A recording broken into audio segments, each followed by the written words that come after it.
Welcome, everybody, and thank you so much for joining us for Buy Now Case Study with Arbor Homes. My name is Anya Chrysanthemum, and I will be your moderator. Joining me today is Scott Thistle. Scott is the president of Arbor Homes, and Andrew Poon. Andrew is VP of Business Development here at Anewgo.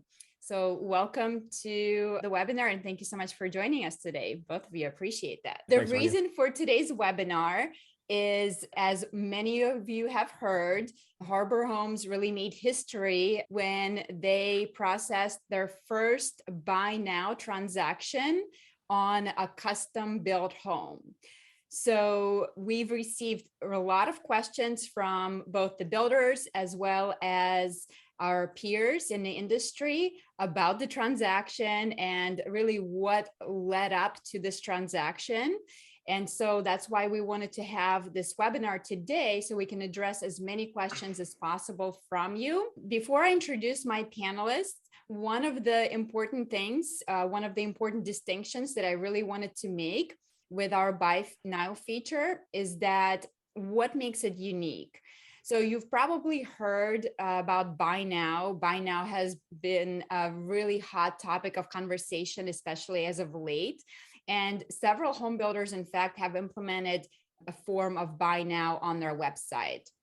Now, what's unique about this transaction is that this Buy Now transaction was not for a spec home, but it was for a to-be built home where a consumer was able to select a home site of their choice. They were able to customize the floor plan. They were able to select the options for the home. And they were able to sign an agreement of sale and make a deposit all in the same transaction and the same workflow. And they were able to submit that. So essentially, it's a legally binding agreement. So that's really exciting. And we can't wait to hear all of the details associated with that. So before we get started, let's meet our panelists. Andrew, if you don't mind introducing yourself first, give us a little bit of a background on who you are and what was your role in this process. Absolutely. So my name is Andrew Poon. I've been at Anewgo for less than 3 years, and I just recently switched to this new role in business development. Prior to that, I was in sales and marketing, and I joined Anewgo January 2020. So as you can imagine, right before a huge shift in the world and in the industry. And I think it was like 3 weeks into starting the role that Arbor Homes, in particular, Brad Blaney, called me and he said, "Hey, interested if you guys have anything for design and buy." And so just to credit Arbor Homes, this is pre the COVID outbreak, pre-shutdown, all of that. They were already thinking about it. In fact, and I'm sure Scott will go into this a little bit later, but they already had a buy now feature for spec homes at the time that was being implemented as they were going. So I had the privilege and the honor to work alongside Scott, Brad, Rachel at Arbor Homes and kind of understand, hey, what's going to make this work? What are the builders looking for from their perspective? What are the buyers looking for? And how do we get something that is actually going to bring the customer journey to the next level? You know, this is the culmination of all of my different backgrounds in tech and startup and real estate as well. So I'm loving the ride. I'm excited and super happy to have Scott with us today. So Scott, if you can give us a little bit of a story about who you are, how did you get to where you are now, so that we can understand a little bit of a motivation behind implementing Buy Now features. Yeah, sure. Thanks, Anya. And thanks for the nice words, Andrew. So my name is Scott Thistle. I kind of own and operate two businesses, one called Halen Homes and the other called Arbor Homes, both here in southeastern Wisconsin. We do about 250 to 300 homes a year. This year, we hope to do about 280, about 125 million in 2022. So for Wisconsin, a sizable business. I'm sure we've got some viewers or listeners that are in large public markets where that would not be so impressive. But for Southeastern Wisconsin, it's kind of a big deal.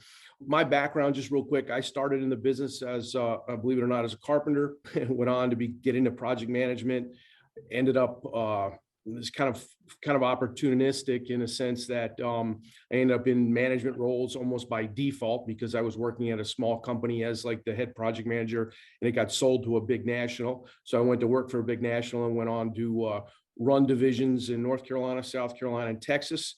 And about 21 years ago, I moved to Wisconsin, opportunity to buy a business here, and I've been in business for myself for about 21 years here in Wisconsin. I enjoy the market. I've had exposure to a couple of markets and different types of building operations, so to speak, whether it's production or custom or multifamily. Right now, the reason I have sort of two different businesses right now is the products are unique in a sense that, Harbor Homes, the one that we're going to talk about for the most part today, is truly the manufacturing / production based type of model, in a sense that we don't do unlimited amounts of customization to houses. We have about 25 floor plans, and we do offer options, probably much like most people do. On the Halen side, though, it's all attached to sort of multifamily stuff now. And we do some kind of higher end custom stuff, but that really is for people that we know and kind of referral type business. It's not something that I do kind of full time. So the reason for two different businesses is just because the product is drastically different. Let's see. Other than that, this is what I've been doing my entire life, more than 25 years now. I guess one thing that's frustrated me about the business my entire career is that this is going to be a news flash for the builders out there, that we're not particularly innovative. We do stuff the way we used to do it, just because it works. That's been a frustration of mine. I've always been fascinated and driven to introduce new things to the business, which is obviously a good segue into what we're going to talk about today. But there are other parts of the business that I've enjoyed introducing new pieces, and there's other things that I want to do in the next 5 to 10 years as well. So I think that's probably a pretty good summary. Perfect. So I definitely can't wait to hear more about what's to come. So I think one of the biggest things that everyone's dying to hear about is the actual story of the first transaction. So Scott, if you don't mind walking us through what happened, how did it occur? I know we kind of talked about this earlier a little bit, but at Harbor, we have two different systems, and it's important to talk about the two separately in a sense that they are unique. We have the buy now piece, which is the piece that I think everybody's familiar with. All of our spec homes go on our website, and they do have a link to the buy now. So these are houses under construction without a buyer. I have at Harbor, I probably have 75 houses under construction right now that are unsold. If you're a buyer and you want to buy one of these houses, you can just go to our website, hit the buy now button, and sign contracts and make a deposit and have a valid contract signed very quickly. That piece in some respects is the easy piece. Obviously, I'm making it sound much simpler than it really is. There's a little bit going on in the back, but the more complex piece, Anya, which I think is what you're asking about, is what we call the iDesign system. And the iDesign system is different because the iDesign system is truly taking a buyer to our website. They can pick the lot they want to be on, whether it has exposure or not exposure. They can pick the floor plan that they want. They can pick the elevation that they want. They can pick the exterior colors. We have a visualizer built into this so they can see what the thing looks like. Color, roof colors, siding colors, all those things. They can add a lot of custom options. They can add a sunroom. They can bump out the dinette. They can do a lot of different things on our website and then go through the process. And again, consummate the deal, sign legally binding contract documents, and make a deposit. So those two systems are separate. Obviously, they're related, but when you start to look at the back end and what drive these things, it's important to understand the differences, because one is the white belt and the other one is the black belt. And that's kind of the way it is. I mean, the iDesign system is much more complex and there's a lot more involved in it. So the first transaction, Anya, which you asked about on the iDesign system, was it was actually pretty good, because It was demographic wise, it was kind of empty nester demographics, probably 55 to 60, some of your adult children out of the house type thing. And the folks were very excited about the system when they first saw it. And what we learned very quickly, the amount of time that people are spending on our website has grown, I mean, exponentially, because what happens is that if you go there and you set up quote account, in other words, you log yourself in, you can create 5 or 6 or 7 different homes on 5 or 6 or 7 different lots and save them. So what we found is that these customers are interacting with us online for hours on end sometimes. So the reason I'm saying that is that the first buyer that we had that actually went through with this became intimately familiar with the details of the iDesign system by using it and experimenting with it and seeing what this house looks like on this lot, or what this house looks like, or what this house costs on that lot. And they were very helpful. They had a lot of great feedback. I think it helped that they were patient and they were techies in a sense that obviously not millennials. We're probably in that Gen X age group with them, but they were very excited about it. And I think the thing that was the one takeaway that I got from it, which is exactly what I wanted from this system, is the buyers were able to interact and price everything without having to interface with a salesperson. Now, I know that might be counterintuitive to a lot of builders out there. I think one of the things that you have to get past as a builder, if you truly want to do this, is 2 things. Number one, you got to be willing to put your pricing online. Now, I don't care because I own the market price-wise in Southeast Wisconsin. In fact, I like putting my prices out there because it just tortures my competition. So I am not afraid. And I know this is a big secretive thing. Sometimes people are like, well, we don't want to let everybody know what it costs. And if you can't get past that mental spot, you probably can't make this work. But you have to embrace putting your pricing out there, right? That's the first thing. So the customers truly appreciated that. And they truly appreciated the fact that the pricing was transparent. They could pick what they wanted to pick. And it just added everything up. It kept a tally for them. And they were able to see, oh, if I take this off, this is what it's going to cost.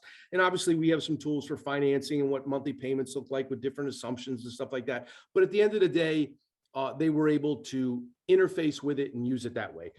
The second piece that was helpful is that they were kind of techie type people in a sense that they really wanted to dig into it and enjoy it. But I guess at the end of the day, the piece that like I said, the piece that I took away from it was that they were comfortable shopping from their couch and not having to be afraid to give their number up or something like that and have a salesperson tracking them down and looking for them. And that was the biggest piece that I think that they found attractive. Can you tell us how did they discover this feature? Was it something that they discovered on their own through a salesperson? Did they come into your model home sales center before this? Was this their first contact? If you can give a little bit of a backstory on that, I think that would be also helpful. Yeah, I think they came to us largely like most consumers do. I'm going to say something now that will probably ruffle some feathers, but I'm not a big believer in brand for a builder, by the way, personally, myself. I think people shop by location first. I think the process that people go through is they decide where they want to live, and then they might go out and see what other builders are out there, what other subdivisions are out there. But generally speaking, our customers are coming to us by virtue of the fact that they have identified an area or a general area they want to be, school system, so forth and so on. And then they say, okay, what options are out there? And then they start looking for our websites and came to us through our website. What is the level of techiness you need to have as a consumer in order to complete this process? I don't know that you'll be able to make the process easy for everyone. And I think you'll have to accept that. We do have older demographic buyers here, like everywhere in the US. I'm not sure that you can come up with everything to allow everybody to use it simply. Now, having said that, we are in the process of creating another film, short film / video that will be on YouTube, our channel, stuff like that, that actually is a tutorial how to use the system, how it works, what it looks like. We want to make it as simple as possible. And of course, I think the one thing that you have to do is that you have to let people know that when they're interfacing with the system, if they need to reach out to somebody and ask a question about either how it works or why they won't let me pick this floor plan on this lot, and it might be because that exact floor plan is next door or across the street, so we have monotony codes. You can't explain everything in the system, but you do have to have the ability for those customers to reach out to somebody immediately, and we do provide that inside the system, so to speak. We'll talk a little bit about marketing best practices, but in your case, unfortunately, before fortunately or unfortunately, I don't know, before the first transaction ever took place, you didn't even have time to market this, right? So you guys have implemented this on Thursday, and by Saturday you had a signed contract. So can you kind of, what was the reaction of salespeople who got notified? What was that like? Because I know we're at Anewgo, we're jumping up and down. I didn't even know about it, quite frankly, until it showed up on my desk. And this is pretty typical of the sales staff here. They like to surprise me with stuff like this. But yeah, it was obviously there was a lot of cheering going on here. It was kind of a big deal. I mean, our idea was that we were going to do sort of a soft rollout on this thing, and we were going to work on the video and start pushing it out there. We didn't tell anybody about it. We just figured if a customer sort of stumbles across it and they start using it, we'll see that immediately. And that's kind of the way we did it. It was sort of a soft rollout, but it ended up being much better than that. Of course, I think we can't ignore the salesperson's point of view on this. What did your salesperson think about this when you told them that, hey, we're going to implement by now? Did you feel any resistance? And what was their reaction after the first sale came through? Did they like it, not like it? That's probably a whole webinar in and of itself. Because the psychology of this for a salesperson can be complex, right? Obviously, I think any normal sales, well, I don't know, maybe I'm not being fair about that. I would tell you that the first inclination was this is a threat to the salespeople, right? Like you got to get past that as an organization. And I think the way to get past that, just from my perspective, is that there's two pieces to this. The first piece is they have to understand the momentum and what's behind this and it's going to happen with or without them, so to speak, right? Like that has to be clear. If you're ambivalent from a leadership standpoint or from a management team standpoint about the system in general, and you give the salespeople outs and say, well, I know we just developed this thing, but if you need to keep doing it the other way, it's okay. We understand. If you do that, you're probably headed for some failure. Now, having said that, the salespeople have at least mine here, had a lot of good reasons to be skeptical of it. And we sat down with them on more than one occasion and went through the system and genuinely tried to understand what they saw as the pieces that could become problematic. And there was invaluable feedback from the sales staff.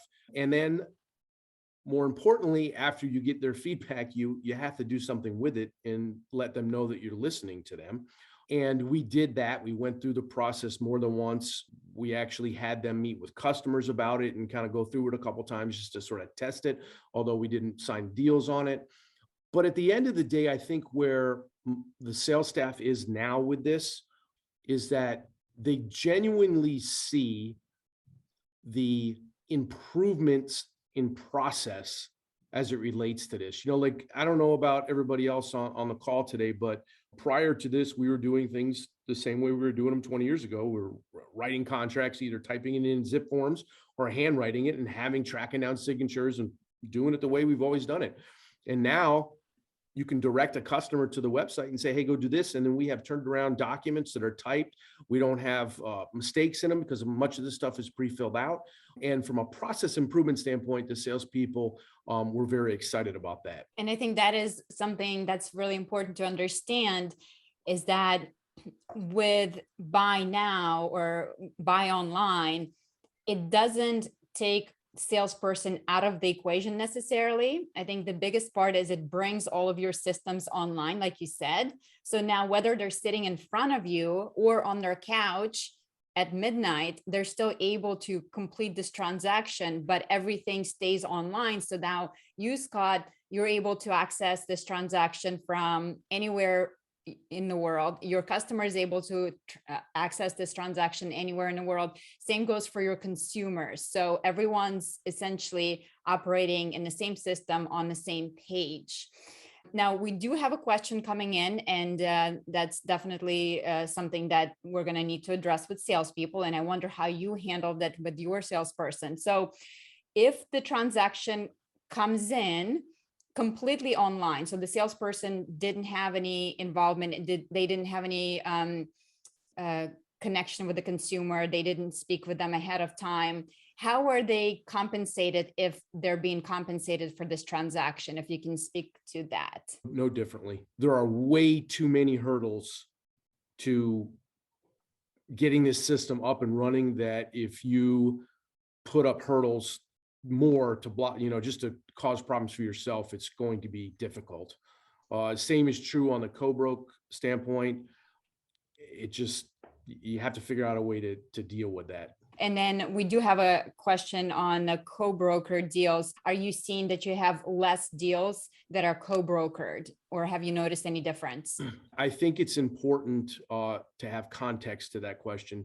And the important context is that, when you start talking about the buy now piece versus the iDesign piece, historically in Wisconsin, builders generally are not paying much on custom deals or pre-sold deals. They don't go in MLS. I am a broker. I'm the managing broker for both businesses. Once we put something in MLS and we make an offer of compensation sort of legally under the buy now piece, as long as you have it in MLS, most co-brokes or brokers are going to see that. They may be resistant to the buy now piece, but I think once they've gone through it once or twice, which is what we found, they're not that resistant to it. So as long as you have a true MLS sort of offer compensation out there, and then you direct them to your website and tell them to use the buy now piece, they do it.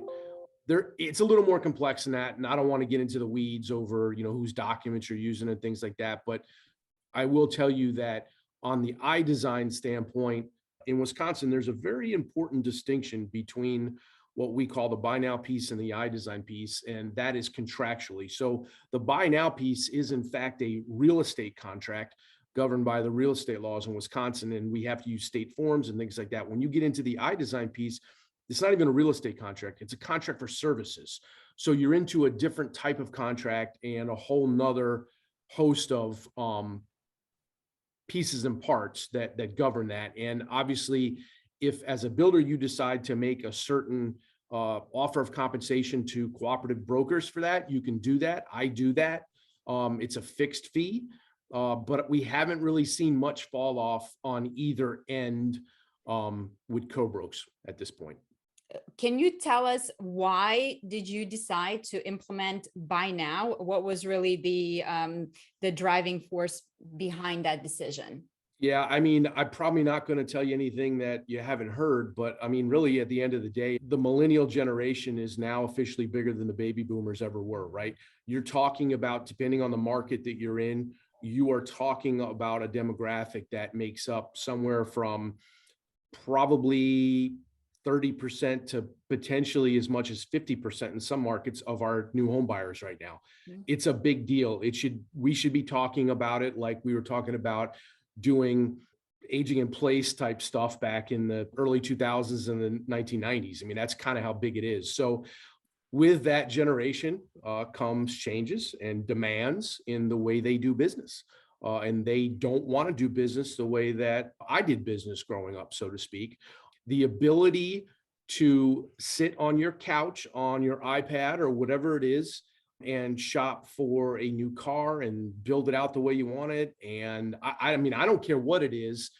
We are one of the few industries that are way behind in being able to offer a shopping experience that is something other than get in your car and drive around and talk to a salesperson, which you may not want to do just yet. We know that all buyers are researching builders online before they make a purchasing decision. I can't imagine a buyer that would purchase a new home today without researching it, the builder, and everything online. Now, obviously, there are a million different reasons, because it can be complicated to say, we don't really want to do the buy now thing, or we really don't want to do the iDesign system. And that's okay for some builders. But from our perspective, we want to make the shopping experience and the overall experience they have with our businesses enjoyable. You're kind of talking about, hey, there's this millennial generation that we love shopping a certain way. And there's a couple of things that you brought up. One, before you said, hey, it's not as much about the brand as it used to be, which is true, because everything else that you shop for, it's not as much about the brand anymore. I mean, you get on Amazon, you're going to throw 50 things into the shopping cart before you decide which one you want. But the other thing that's really interesting, and just something that we can look at on your back, and you guys have insights, and so we're able to go in there and say, well, actually, funny thing is, your first buyers, to your point, hey, they want to be able to do a lot online before they feel comfortable. And I can look at it right here while we're on the call and say, oh, cumulative, and just some background. The first buyers was 2 people buying, and they both signed contracts. They were in different places. One was at home, one was at work. And, cumulatively, they spent 6 hours designing the house over the course of a week before they hit buy now. What are some of the things that we need to have in place, systems, practices, before this is even possible? I guess I'll start with, maybe to me, the obvious piece. You need to have a leadership team in place that's committed to this, because when I rolled this out at Harbor and Halen both, there was no doubt and no question on whether or not this was going to get done. I think as from a leadership standpoint, if you look at this as a project that you can delegate, I think you're going to make a mistake.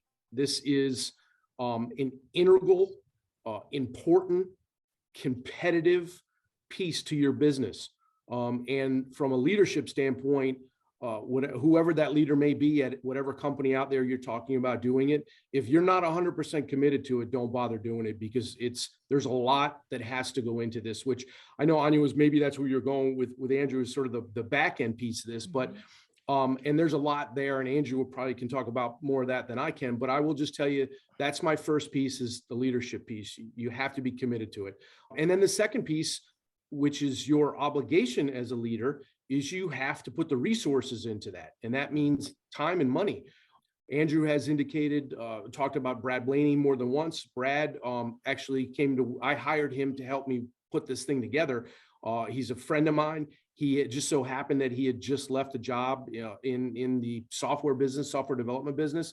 And I said, hey, Brad, this is what I want to do. I need some help with it, because I'm not a data sort of programmer type person. I need help figuring this out. I hired Brad specifically for this as sort of a project manager, basically. And then we got Anewgo and Andrew and his team and your team and everybody on board, and it started to come together. But I think you have to be serious, and you have to be committed to the resources. So those are my two sort of high level pieces. Andrew, I don't know if you want to talk about the back end, but no, I love that. I love that, Scott, because it's truly, when we think about change management, it does have to start from the top. And what bigger change is there than buy now right now, right? So yeah, from the technical perspective, I mean, you got to think about it. I think right now there's this, the conception that buy now is almost like, hey, let's flip it on and now people can buy now. It's so much more complicated. And I love using kind of this car analogy, right? Like, you can't just say, hey, all of a sudden, I don't have wheels, I don't have a steering wheel, I don't have any of this stuff, but I'm gonna buy this supercharged engine. It's not quite like that. You have to build from the foundational level, and everything has to be, not only do you have to have all the components, but they have to also be connected, right? And assembled, so that all of a sudden, when you do plug in that new supercharged engine, it can actually go somewhere. So I think right now there's kind of this thought, well, we have content, and I got the best wheel here, I got the best accelerator and brakes, but if they don't speak to each other, if they don't talk to each other, I mean, you already mentioned, hey, pricing, and I think there's actually a question in the chat right now about pricing, but pricing is a huge thing. If you don't have pricing, if that's not able to cover the entire customer journey, then how can you have a buy now feature? You can't say, all right, well, let's just kind of add this piece and then add that piece. And even if you can accomplish that from a technology standpoint, from a maintenance standpoint, you're looking at kind of a tangled nightmare for both your marketing sales team and your tech team. So there is a lot, and it does start at the foundational level, right? So we are not going to be the first ones that have this technology. I mean, I think that if we're speaking realistically, in 5 years, it's going to be kind of funny that we're even saying, is this going to be relevant, right? I think in 5 years, every vendor possible is going to have something to try to make the customer journey better. So at this point, I think for a lot of builders, when they're looking at, all right, how do I find content, renderings, floor plans, I think it's important, even if they're not ready for buy now, to make sure that, hey, it's compatible, right? I can connect it, I can build it, I can assemble it. And then so that later on, when I am ready, when I do feel like our market is there, we can supercharge it, right? So I think that there is a lot of pre-thought. To your point, Scott, I mean, we started this conversation over 2 years ago, and you guys had the pre-thought, the forethought then to kind of go down this road. So I think, when it comes to what needs to be done, it starts at the content level, making sure that that content is compatible. And then once it is, can it speak to each other? And how do I make sure that pricing is going to be accurate? Because pricing is a huge part of that equation. Yeah, speaking of pricing, we do have a question on that. So, and Scott, I don't know if you can share this. They're asking, what pricing system do you use on the back end? And if it's feeding from an ERP, like a Mark system, for example, to keep it current. Yeah, not yet. That is a piece that we're working on right now. I mean, we use Builder Trend right now for a big piece of it. There's some connectivity issues that we're working through, but that definitely from the iDesign, sort of the custom side, is a little bit of a challenge. Yeah, I know that right now, I believe that you guys are using Zapier to update your pricing in the app. So you're just kind of updating, you have kind of a master pricing document, and that you'll just zap it over. And one of the things is to make sure that that information can be pulled over from your ERP or wherever you're holding that pricing. And then it's something that our team can scope out with you and implement. So every project is a little bit different, but it is something that is critical. And so obviously it's something that we can offer with the buy now button. From start to finish, so from the time your team contacted Anewgo to the time that it was ready to roll out, can you give an approximate time frame of how long it took? And of course, Andrew, since you guys were essentially our guinea pig, the first one, hopefully we can cut back on the amount of time now that we've learned some of those things. But so Andrew, I guess question to you is, how long do you anticipate if somebody was to start this process now, given that hopefully they have some of the systems in place already? How long is it going to take? The answer to how long did it take Harbor Homes, I mean, that was pretty much a 2-year process. When we talk about really partnering in the development of it, we're not just saying that. I mean, it was a true partnership. Brad and I met weekly to kind of talk about, all right, what's the feedback? How do we make sure that we can address it and get things moving smoothly? Now that Scott's team has done the heavy lifting, yeah, it's a lot easier for everybody after that. One of the things that to think about as far as how long does it take, right? So obviously we talked about, all right, make sure you have the content. Let's say you have everything all ready to go. You have pricing. At that point, probably the lion's share of it will be, how do we integrate your pricing so that it's always accurate? And that is going to vary per builder, and it's just going to depend on what the integration looks like. So, you could be looking at something like a month, or it could be longer, but a lot of it is just to make sure that we get it right. It is a really complex process, so we need to make sure that, it's not something that we rush. Again, it's not something that we want to say, hey, flipped on the switch, you're good to go. We need to really make sure that, especially when we're getting into, legal contracts, liabilities, that it is the right thing. So there's a lot of collaboration with Harbor Homes and with our other customers that are currently looking at implementing. Each use case is even a little bit different, right? So we try to make the contracts up to the builder, right? Like if they want to have a different type of contract in the buy now feature, they can absolutely do that. But let's collaborate to make sure that we're pulling it in, it's auto populating, all of that. So just with any collaboration, the time is going to vary. I'd say the fastest it would be turned on is, a month time, but realistically, there's a lot more collaboration, a lot more tweaking. And so that's really going to be kind of what makes up most of the turnaround time, if you will. I think a lot of it has to do with the scope of the project too. I mean, we're not the biggest builder, but we're not the smallest builder. We have probably we have over 15 active communities with 25 different floor plans that each have 3 elevations apiece, and multiple, within these communities, 16 subdivisions. I may have anywhere from 20 to 50 lots that are available. So the amount of work, I guess the one thing I would say, if you're going to go down this path, I know I said this, I'll repeat it, but make sure you dedicate the resources internally, because Andrew and his team can help you with a lot of this, but the thing that they can't do is the internal setup stuff for you, or maybe you will, I don't know, but it takes a real commitment because there is a lot to be done on the back end. It's a huge undertaking. Scott, as far as capturing the customer data, name, phone numbers, emails, have you seen an increase in those leads from the signups for the iDesign portion? And as a follow-up to that, since you've rolled out the buy now, I guess would be for specs in this case, since you have history of that longer, have you seen an increase in the market share that you're taking away from other builders in the area, if it's possible to answer that at all? I don't know that I'm the right person to answer that question. Rachel Schwab, our director of marketing, would be the best person to answer that. I mean, we're capturing the data. I don't know if there's been an uptick or whatever. I'm assuming, obviously, since we rolled out iDesign, we are looking at the amount of people that are signing up and sort of quote unquote creating an account. And that has, obviously, Andrew, you might even be able to see that. I'm looking at it right now. Okay, so then I'll answer the other question. We can come back to that. As far as market share is concerned, I don't know. I may be the unconventional guy in the room, but I was raised in this business under the conventional pieces, right? Like I worked for the Publix, and I, studied my competition and did all these things. But the reality of it is that I don't worry about my competitors. I just don't. I probably lose for every one house I lose to a competitor, I probably lose 10 to the used home market.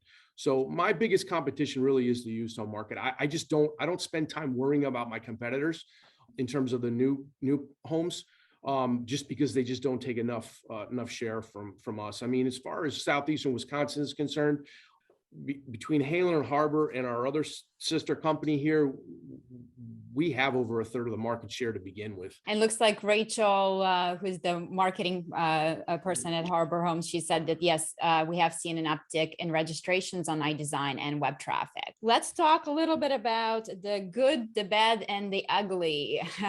So obviously, if you can share any surprises, or was anything particularly surprising to you since you've rolled out the iDesign tool? Well, I mean, on the good side, obviously, things have come to fruition, and customers are utilizing it and setting up accounts, and our time on page and all these things are just, quite frankly, better than what I thought they would be. So sort of that's the good. The bad, again, not to sound like a broken record, but it's a pretty significant investment in time and resources. And when I say resources, I mean people and money. I'm not going to tell you how much I spent to get this up and running, but it wasn't $20,000. I'll tell you that. So that's the bad piece. The ugly piece, I don't have any uglies. This is all good from my perspective. There's a lot of work. I guess the one piece that was a big surprise to us, what it took to manage the number of communities that we have and all the possible options that somebody could build on a lot with a plan and an elevation and all those things, is that we didn't have the proper tool to upload that information in sort of a bulk upload. Mm-hmm. So every time we made a change to pricing, which we all know what's going on in the world today with lumber and everything else, like we were changing prices every month. So I literally had somebody full-time just doing data entry, trying to keep up on this stuff. We've got most of that problem solved now, because we have, and Andrew, you can speak to the specifics of this, but we do have a tool now to bulk upload that stuff. We just put it in an Excel spreadsheet and get it done. That was a piece that I don't know that any of us anticipated. how big of a deal that was going to be, but we solved it fairly quickly. And I think that might have been one of the surprises. Right now, we are just leveraging kind of a master spreadsheet that has all the pricing, but to your point, when pricing was going crazy, I know that some of your team was, trying to update literally, I think it was 5,000 different data entry points to update pricing. By the time they finished that in a week and a half, pricing is changing again. So certainly, the questions about how do we make sure that pricing stays up to date, that is hugely important, especially in this marketplace. One point actually that I'll say that was something that we and Scott, I don't even know if you know, but one of the reasons that we pushed, I think we initially did a soft launch, then we pulled it. And that was actually due to the fact that the workflow for signatures was something that you guys helped us to understand. Oh, it could be a complex thing, right? There could be up to 3 signees within a builder, maybe even more. So we kind of actually pulled it off the website for a little while just to address that and make sure that if you as a builder have a complex workflow for actually approving the contract, making sure that it is legally executed, that's something that's taken account, that we took into account. And we changed the software we're using from a signature standpoint, because we needed the ability to have more flexibility in fields and programmable and definable fields. And I think this is one thing that's important to understand, is that just like any new tool, any new software, any new process you're going to roll out, there's going to be a huge learning curve for both you, the builder, the team, as well as the Anewgo in this case. And as we're going to have more and more transactions, hopefully the process will become more streamlined and easier to implement. We do have a question here for Scott, asking if besides the first transaction, have you had any more buyers start the online buying process? None that I know about right now, but I'm just looking at the sales we had in January and February. We sold a lot of specs in January and February for sure. I will tell you this, it's worth noting right now, and again, this is just not necessarily has to do with iDesign or Buy Now, but we don't allow our salesperson at Harbor to sell more than 4 pre-solds a month.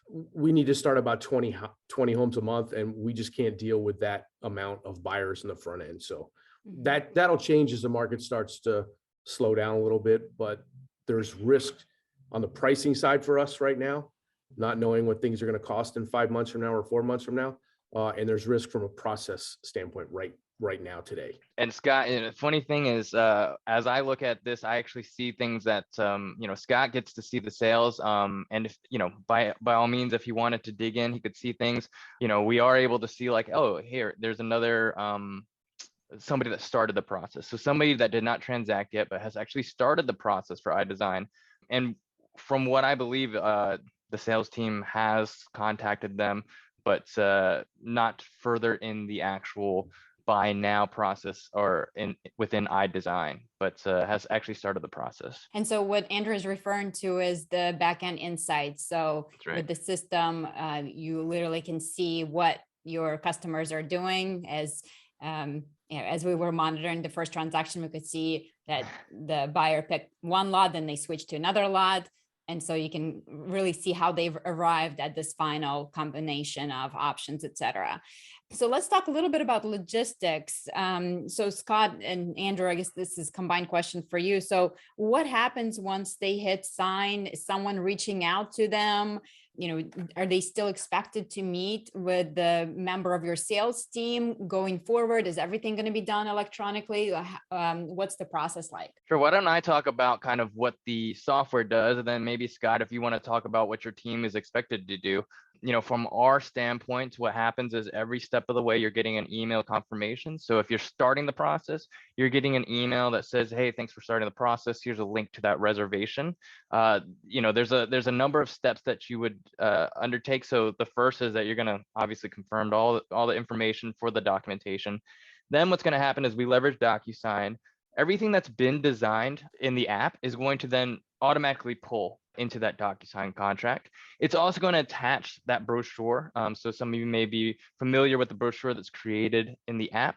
It's going to attach that brochure to the bottom of that document, just to make sure that there's no confusion. One of the things that a lot of people say about buy now is it's a really complex process. So how can we make sure that it's done well? I was having a conversation the other day. I said, well, as wonderful as the best data enterer could be, human error is going to be a lot more likely than an app or a machine or a computer creating that contract for you. So what we've done is we say, all right, let's leverage the computer, let's leverage the machine, let's leverage the app, create that contract. And then furthermore, attach that brochure so it's visually represented. Once they see that, okay, good, let's sign it. The next step will be that we leverage Stripe to take their payments. And the way that Scott's team uses it can be completely different from how another builder uses the Stripe. They can actually define their own deposit terms and their own refund terms. All of that can be defined by the builder. And again, like I said, as this is going on, not only is that home buyer being notified via email, but also the builder is also being notified each step of the way. Hey, you have somebody that started the process. In the back end, just as I was doing, you can track how those leads are progressing down the buy now. It will say, hey, this person signed, this person put a deposit down. And then the last step for the builder is they can actually see multiple offers for a single lot, and then approve or deny the one that makes the most sense for them to move forward with. Mm-hmm. Looks like we have a question on the pre-approval. So how do you handle pre-approvals? Do you require that with the contract submission? We don't require them with a contract submission, but before they sign off on their final amendment and make their final deposit, they have to provide it. That's a pretty significant difference between buying a spec home, or an inventory house versus sort of the iDesign piece. I mean, from our perspective, we will get a pre-approval, but we'll get that a little bit further into the process as opposed to an inventory house, which we want immediately. Andrew, do you have any insights on that? One of the things that we can offer as far as from a software perspective is, as I mentioned before, the contract that is presented to those buyers, that is up to the builder to create. So if having pre-approval is something that is important, we can certainly kind of add something there that says, do you have pre-approval? And then what would happen is the sales agent would then follow up and say, hey, can you please provide that, attach that to this email? So pretty simple to kind of prompt a buyer into saying, hey, do you have pre-approval or not? And then be able to follow up just as a salesperson often does. Once the transaction is submitted, then are they expected to meet with the salesperson after a certain period of time? Can you talk through that a little bit? Like Andrew said, I think each builder would probably have to design this process so it fit within how they operate. From our perspective, there was a couple things that were important to me personally. First off, when the customers made a deposit and signed these contract documents, I wanted them to know from the get-go that everything they were doing was fully refundable right out of the gates. You want to make this system easy to use, and you don't want to make it difficult, or you don't want it to feel risky to a customer. And since it's new, it might feel risky. So that's the first thing. I just said, because we would have never done this normally. We don't do this under normal things. If people come sign a contract with us, it's not refundable, and they're kind of committed to it, so to speak. So what we did with this is that we just created a 7-day period. They sign the contract documents on the iDesign system and the buy now system. Then they have 7 days to meet with our salesperson and basically pull together everything they need to pull together from a document standpoint, get an amendment signed that made any changes, because what inevitably happen is that they'll want to make changes, or they'll add things to the house, or whatever the case may be. And then they get an amendment signed, and then we move forward from there. So I think that we didn't need to make a number of changes to our contract to account for some of this stuff. Certainly the refundable piece. The other piece that I added into the contract was the ability to kind of kick a customer if they're not being cooperative. In other words, I'd be less concerned about the uncooperative customer and more concerned about the customer in today's environment that doesn't want to make decisions quickly, because I have no idea what lumber is going to cost in 6 months. So we did have a very tight timeline, and if they can't meet those timelines, we can't guarantee them that pricing. So we have to have the ability to sort of kick them. So there were changes to the contract that need to be made too. From a process standpoint, when a customer submits the contract and signs documents, it'll go to my VP of sales first. He'll look it over. He'll make whatever adjustments that need to be made, and then he'll put it together and forward it to me inside the system to sign. I know that Sarah Williams from our team, she's been having a lot of conversations with home builders about whether you make this refundable or non-refundable, right? One of the issues you don't want to do is, we suggest that when somebody goes through the process and reserves or signs a contract, that it's not a nominal amount, like $500 or something like that, that it's going to be easy for your competitors to tie up your potential home sites. So we do recommend that it's a substantial amount so that, somebody's not just throwing money away just to do something like that, or your competitors going through checking out your system, how it works, because that of course happens already. And if you don't require that deposit, that's something to think about. So we do have quite a few more questions. I did share a link to Sarah's calendar. So if you're looking to set up a little bit of a time with her, she can go through and answer specific questions to your team. But I guess one question we do have time for here is, if I have 18 salespeople, do they have access to the back end system to see the customer journey? So, and Andrew, that's for you. Yeah. So the way that the app works is that there are different roles that you can assign them. They have different views, or, depending on what your sales workflow looks like, maybe you're only actually giving access to a handful. Maybe it's not all 18. Maybe it, like Scott said, it's the VP of sales, and then that VP is going to disseminate that information. We can also assign leads to a sales agent per community, right? So, or to a list per community. So there's that potential as well, where you're saying, hey, either it's going to go to this one person, they're going to disseminate it, it's going to go to this group of people. Maybe they have a standing meeting where they say, these are the leads I'm going after. There's a lot of different ways to be able to do that. But to answer the question, yes, we have different access levels, different views of pretty much all of our software. So that the right people can see the right things, and other people can't go in. You don't want people to just be able to go in and change the pricing for your floor plans. Sale. Yeah. So whether or not sale. your team implements by now, your team will still have access to the system if you're using some of the tools there. So we're out of time now. So thank you so very much to everyone who joined us during today's webinar. And as I mentioned, this is going to be a learning process for everyone involved here. So as we have more customers go through the journey, as we have more information to share, especially with marketing, we really didn't get to that piece at all today. We will host similar webinars to bring you as much information as possible. So thank you again for joining, and thanks, Scott, for joining as well, and thanks to your team for just partnering with us and something that's just so exciting. Yeah, thanks. Appreciate it. All right, guys. Thank you. Take care. Bye.